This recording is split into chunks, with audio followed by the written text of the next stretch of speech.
Pangit ba siya? Kung walang pangalan sasabing maganda si Manita. Oo, meron. Tanga ang tawag dyan, awa. Sino nagsasabing pangit siya kung walang pa? Oo.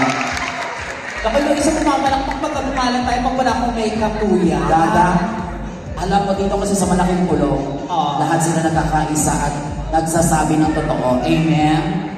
Yes. Gusto ko muna malaman kung sino marami. Bumalakpak nga lahat ng mga magagandang babae ng malaking pulong. Nasaan ka mga yan? Bakit may tomboy? Bakit may bumapalakpak na tomboy? Gusto mo pagbagong buhay? Nasaan yung mga gwapong lalaki ng malaking pulong? Magpalakpakan! May hindi nakikinig ha? May pangit pero pumamalakpak ha?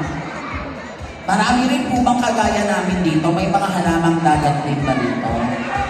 Nasaan? Ay, madami. Ang tari. Anong pangalan na? Yes, Ate Bird. Ay, mga trans. Ang tawag ito. Andito na pala sa Batangas si Diwata Paris. Oh, I see the Diwata Pares. Ay, pero maganda ha. Black Beauty. Oh. Oo, in fairness. Mamaya kapatid na, huwag kang maalis mamaya, tatawagin kita rin ka na. Oo. Pag may mga papakuha kami, mga kumarin, puno na yung tubig, magpapalit. Saka parang maganda yung katawan niya, parang bumugdong, parang trans na rin siya, no? DJ, medyo pa patay po ng sounds natin konti. Medyo malakas yan. Tapos pakisama ko yung sarili nyo. Aba nag-chichika ko, nakapaganyan na buhay. Aba pa nasa G-side ako. Ayan, magpapakilala po muna kami ng maayos. Ako po si Nico Josa.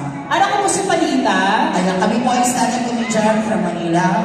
Ayan, exactly from Negus Warren in the Highland Comedy Bar.